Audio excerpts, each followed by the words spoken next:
أعوذ بالله من الشيطان الرجيم بسم الله الرحمن الرحيم الحمد لله الملك الحق المبين خالق السماوات والأرضين والصلاة والسلام على صاحب الدعوة النبوية والعصمة الفاطمية والصولة الحيدرية والحلم الحسنية والشجاعة الحسينية والعبادة السجادية والمعاصر الباقرية والآثار الجعفرية والعلوم الكاظمية والحجج الرضوية والجود التقوية والنقارة النقوية والحيبة العسكري والغيبة الإله القائم بأمر الله بلندر صلوات پڑھیے گا.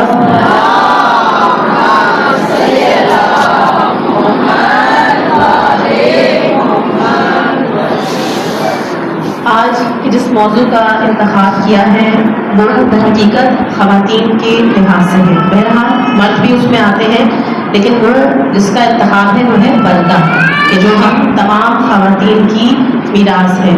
عزیزان, اس سے پہلے کہ میں اس موضوع کو شروع کروں, امیر المومنین علی ابن ابی طالب علیہ السلام کچھ فرماتے ہیں.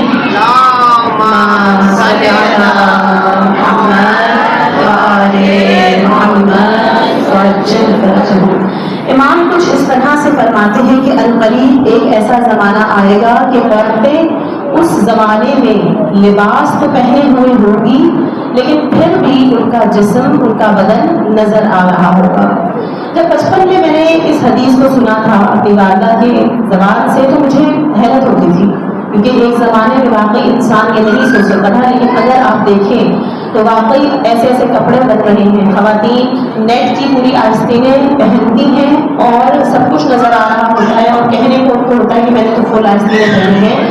لیکن آج کل ایسے کپڑے آ رہے ہیں کہ جس میں آپ کا پورا جسم ظاہر ہوتا ہے, اور یہ وہ چیز ہے کہ جو مولا علی اپنے زمانے میں فرما رہے تھے کہ کچھ ایسے خواتین ہوگی کہ جو لباس تو پہنے ہوئی ہوگی لیکن تب بھی ان کا جسم ظاہر ہو رہا ہوگا. تو ہمیں اس چیز کا بہت خیال رکھنا چاہیے کہ ہمیں ہمارا کوئی بھی لباس ایسا نہ ہو کہ جس میں ہمارا جسم نظر آئے. کیونکہ پردے کے حوالے سے مریض ہے تو ایک کتاب بتاتی چلیں, شیخ مرتضیٰ مطہری کی بہترین کتاب ہے فلسفہ حجاب کے نام سے, جس کا اردو میں بھی ترجمہ ہوا اور آپ جا کر پتہ کر سکتی ہیں. اردو میں اس کا نام ہے عورت پردے کی آغوش میں. آغا نے اس کتاب میں جب بحث کو شروع کیا تو آغا کہتے ہیں کہ اس کتاب میں وہ بحث اٹھاتے ہیں کہ کیا اسلام میں پردہ پہلے تھا یا جب اسلام آیا ہے تو اپنے ساتھ پردے کو لے کر آیا. کیا اسلام کے آنے سے پہلے بھی, شریعت کے آنے سے پہلے بھی قوموں میں پردہ اور غیرت نام کی چیز تھی؟ تو وہ کہتے ہیں کہ یہ پردے کا کانسیپٹ صرف اسلام سے نہیں ہے. اگر آپ پرانے زمانے کی ہسٹری کے بارے میں پتہ کریں, حتیٰ کہ ہندو مذہب میں اگر دیکھیں تو ان کی خواتین بھی اپنے آپ کو پرانے زمانے میں ڈھانپ کے رکھا کرتی تھی. انگریزوں میں بھی اسی طرح یہ چیز ملتی ہے. لیکن اسلام نے وہ بہترین طریقہ بتایا کہ پردہ کس طرح سے اور کن کن شرعی حقوق پہ کرنا چاہیے. جیسے اسلام میں شریعت کا ایک حکم بتا دیتی ہوں کہ عورت کے لیے اپنا وہ چہرہ کہ جو وہ وضو میں شامل کرتی ہے, آپ کے بال اگنے کی جگہ سے لے کر تھوڑی تک, یہ حصہ آپ کا مردوں کے سامنے ظاہر کرنا کی اجازت ہے. البتہ اگر آپ نے اس پہ زینت کر رکھی ہے, آپ نے لپسٹک لگا رکھی ہے, میک اپ کر رکھا ہے, تو پھر اس کو چھپانا آپ پر واجب ہے. اسی طرح ہم جب وضو میں کلائیاں دھوتے ہیں تو یہ آپ کا ہاتھ آپ نہ چھپائے, اجازت ہے اسلام میں. لیکن اس کے علاوہ پورا بدن, یہ پوری آستینیں, آپ کا پیر, یہ ضرور آپ کو جب بھی نامحرم کے سامنے جانا ہے تو ان کو چھپانا ہے. یہ ایک احکام دینی ہے. قرآن ہمیں طریقہ بتاتا ہے. قرآن میں سورہ مبارکہ نور آیت نمبر 30 میں خدا متعال فرماتا ہے کہ مومنین سے کہہ دو اپنی نگاہوں کو نیچے کر دیں. اب یہاں پہ ہم کہیں گے یہ تو مومنین کا ذکر ہے, ہم تو خواتین بیٹھی ہوئی ہیں. عزیزان, حکم تو مردوں کے لیے بھی ہے لیکن عورتوں کے لیے بھی ہے, ضروری نہیں, کیونکہ یہ مردوں کا اپنا فعل ہے. اگر وہ آنکھیں نیچے نہیں کرتے تو وہ اپنا حساب خدا کو خود دیں گے. لیکن یہاں پر صرف مردوں سے نہیں بلکہ خواتین سے بھی کہا گیا ہے. اور اگر ہم آئندہ معصومین کی روایات اور جتنی بھی احادیثیں ہیں ان کی طرف رجوع کریں تو ہمیں کچھ ایسی روایتیں ملتی ہیں کہ جہاں کہا جاتا ہے کہ نگاہوں کا اٹھنا شیطان کا ایک تیر ہے. یعنی یہ شیطان آپ پر وسوسہ ڈالتا ہے دل میں کہ ایک نگاہ ڈالنے میں کیا ہے، خدا بند متعال کی بنائی ہوئی خوبصورتی ہے، اب چاہے وہ مرد ہو چاہے وہ عورت ہو، یعنی ہم جس پہ نگاہ ڈال رہے ہیں، ہم غیر جنس کے اوپر جب نگاہ ڈالتے ہیں تو یہ ایک شیطان کے تیروں میں سے ایک تیر ہے۔ یہاں شیطان نے اپنا تیر چلا دیا، اب یہ آپ کا کام ہے کہ آپ نے اپنی نگاہوں کو کس طرح سے سمیٹ کے رکھنا ہے۔ حتیٰ کہ روایات میں یہ بھی خلاصہ کیا گیا ہے کہ نامحرم کے چہرے کو دیکھنا آپ کی عبادت کی لذت کو ختم کر دیتا ہے۔ اب ہم تو ایسی عبادتیں کرتے ہیں، خدا سے دعا کرتے ہیں کہ آخرت ہمیں وہ لذت چکھا کہ جو نماز کی، روزے کی لذت ہوتی ہے۔ آدھے سے زیادہ ہمارا ملک ایسا ہے کہ اس میں لوگ نماز ہی نہیں پڑھتے، لیکن جو پڑھتے ہیں ان کا یہ ہوتا ہے کہ بھائی نماز کا ٹائم ہو گیا ہے، جلدی جلدی نماز کو نپٹائیں تاکہ دوسرے کام کر سکیں۔ لذت نہیں ہے۔ اب اس لذت کو اگر ہم دنیا میں دیکھیں، ہم عام دنوں میں کھانے کھاتے ہیں، بریانی ہے، پلاؤ ہے، مچھلی ہے، لیکن جب ہم بیمار ہوتے ہیں، جب ہمیں بخار ہوتا ہے، جب ہمیں نزلہ ہوتا ہے، تو اس وقت ہمارے جو ٹیسٹ ہیں، یعنی ہماری زبان کا جو ذائقہ ہے وہ تبدیل ہو جاتا ہے۔ یہ ہر کسی کے ساتھ ہوتا ہے۔ اکثر آپ سنتے ہیں کہ بھائی بیمار ہو گئے، گھر میں بچے بہویں جو بھی بہت بہترین کھانا بنا رہی ہیں، سب گھر والے مزے لے کے کھا رہے ہیں، لیکن ہم کہتے ہیں اس میں تو مزہ ہی نہیں ہے، پھیکا کھانا ہے۔ کیوں؟ کیونکہ ہم بیمار ہیں، ہمیں بخار ہوا ہوا ہے۔ اسی طرح جب ہماری روح بیمار ہوتی ہے تو ہماری روح بھی عبادت کی لذت کو درک نہیں کر سکتی ہے۔ اگر کسی نے عبادت کی لذت کو سہا ہے تو وہ اگر کسی کو ایسا لگتا ہے کہ آج کی نماز میں مزہ نہیں ہے تو اپنے اوپر نگاہ دوڑائے کہ میں نے کون سا ایسا عمل کیا ہے جس میں یہ ایک عنصر ہے کہ اگر آپ کسی نامحرم شخص کو دیکھتے ہیں تو آپ کی جو نمازیں ہیں، آپ کی عبادات، ان کی لذت ختم ہو جاتی ہے۔ جس کتاب کا حوالہ دیا تھا اس کتاب میں مرتضیٰ مطہری ایک اور لفظ کہتے ہیں کہ جو آپ کا پردہ ہے اس کی جڑ غیرت ہے۔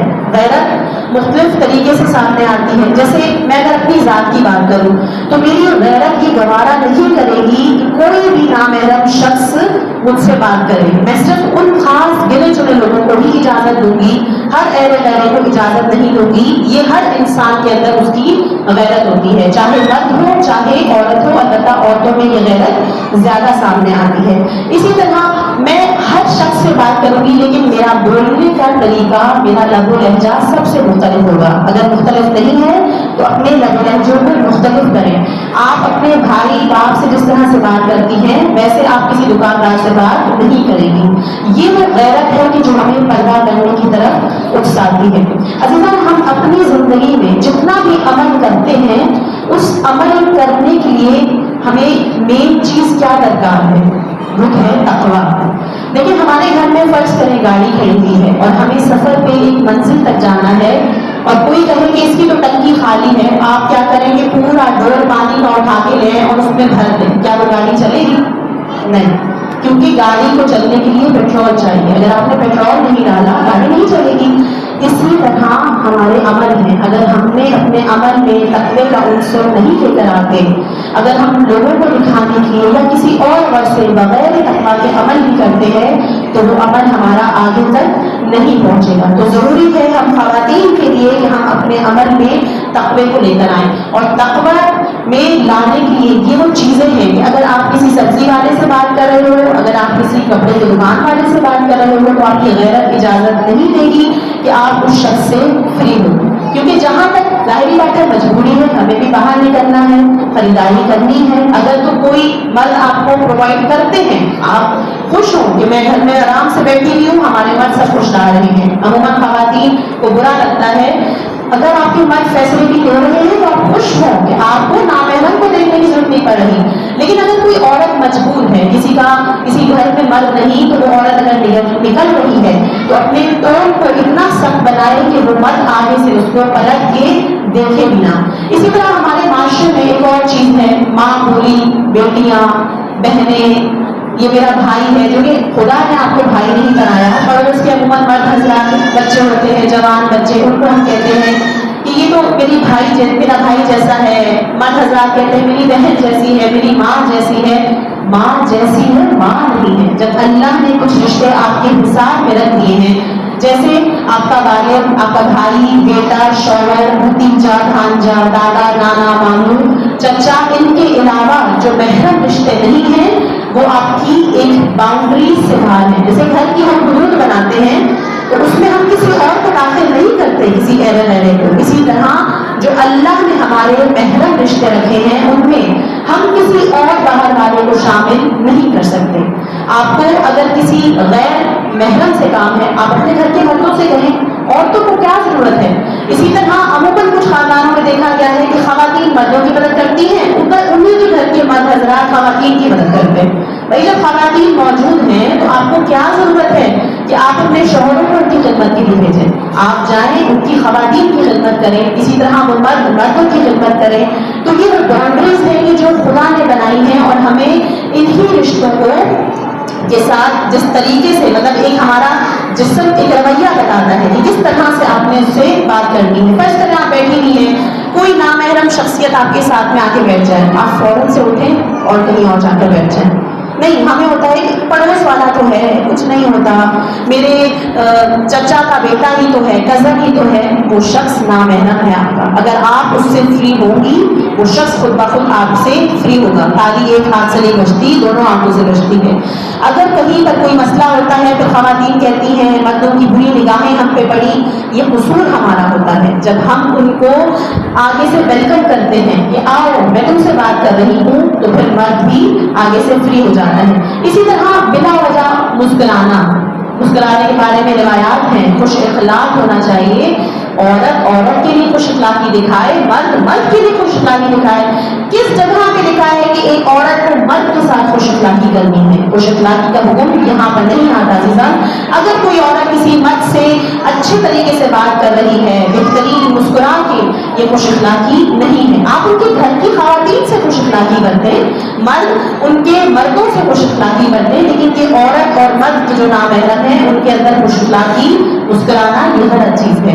اسی طرح ایک اور چیز کہ جو ہمارے معاشرے میں بہت زیادہ ہے، ہمارا پہناوا، ہماری ڈریسنگ، کہ ہم جس طرح کے کپڑے پہنتے ہیں. پہلے زمانے میں تو اونیاں ہوتی تھی، لیکن اب آہستہ آہستہ ہم نے اگر بازار میں دیکھیں تو بڑے بڑے کیچرز آنے لگے ہیں، باقاعدہ بڑے بڑے مطلب ان میں بن لگے ہوئے ہوتے ہیں تاکہ خواتین اوپر سے اپنے بن بنائیں اور وہ بہت پیارے لگتے ہیں. جب ابھرا ہوا ایک ابھار آپ کے پردے میں سے بھی نظر آتا ہے. میں اس ٹائم ان کی بات کر رہی ہوں جو پردے دار خواتین ہیں. یہ ابھار اٹریکٹ کرتا ہے لوگوں کو باہر. جب آپ اس ابھار کے ساتھ بچیاں جاتی ہیں، بڑے بڑے پردے کے اندر پرس بنا کے جاتی ہیں، تو یہ چیز لوگوں کو اٹریکٹ کرتی ہے کہ کوئی بھی مرد آپ کو دیکھے. ہم خواتین ہی اکثر ان کو دیکھتی ہیں، تو کیا مرد نہیں دیکھتے ہوں گے؟ ضرور دیکھتے ہوں گے. اسی طرح ہمارے کپڑوں میں آج کل اباؤں میں اتنے زیادہ پیارے پیارے اسٹونس لگے ہوئے ہوتے ہیں، جو آئینے لگے ہوئے ہوتے ہیں، چھوٹے چھوٹے سے اتنے بیچ سے پیارے پیارے کام ہوئے ہوئے ہوتے ہیں جن کو ہم بھی دیکھ کے جلد ہوتے ہیں. کتنا پیارا گاؤن پہنا ہوا ہے، تو کیا مرد حضرات جلد نہیں ہوتے ہوں گے؟ ایک ایسی چیز کہ جو دوسروں کی توجہ کو جلب کروا رہی ہے اس کو آپ کو ڈھانپ کے چلنا ہے. اسی طرح عموماً جو بچیاں ہوتی ہیں 18 سال کی جن کی شادیاں نہیں ہوئی تھی، ان میں نے ایک چیز دیکھی ہے اتفاق سے کہ پردے دار بچی، لیکن اس کا چلنے کا انداز ایسا ہے کہ جلب کر رہا ہے لوگوں کی توجہ. کچھ لڑکیاں اس طریقے سے چلتی ہیں کہ ہماری بھی توجہ جلب کرتی ہیں، تو کیا مردوں کی توجہ جلب نہیں کرتی ہوں گی؟ تو بچیوں کو اپنے آپ کو اس طرح سے چلنا ہے کہ نہ ان کے انداز ظاہر ہو، چاہے وہ اپنے آپ کو سمجھ رہی ہے کہ میں نے تو چادر اوڑھ رکھی ہے، لیکن عزیزان یہ چیزیں فرق کرتی ہیں. اسی طرح راہ چلنے محمد والے محمد صلی اللہ علیہ